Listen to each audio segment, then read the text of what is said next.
बरतानिया के शहर मैनचेस्टर के पाकिस्तानी कम्युनिटी सेंटर में कौंसलेट ऑफ पाकिस्तान की ज़ेर एहतमाम कश्मीर डे के हवाले से तकरीब मुनाकिद की गई, जिसमें पाकिस्तानी कम्युनिटी की कसीर तादाद ने शिरकत की। तफसीलात जानते हैं नुमाइंदा 92 न्यूज़ तनवीर नकवी की इस रिपोर्ट में।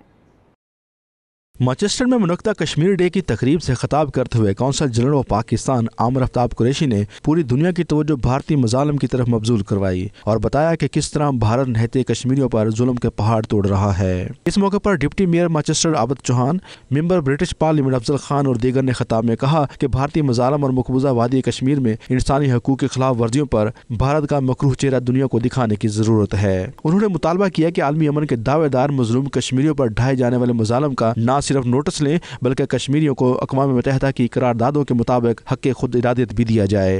इस मौके पर मुकर्रीन ने जोर दिया कि हमें कश्मीरी भाइयों के लिए भरपूर काम करने और इस मुश्किल घड़ी में उनके शाना बशाना खड़े होने की ज़रूरत है।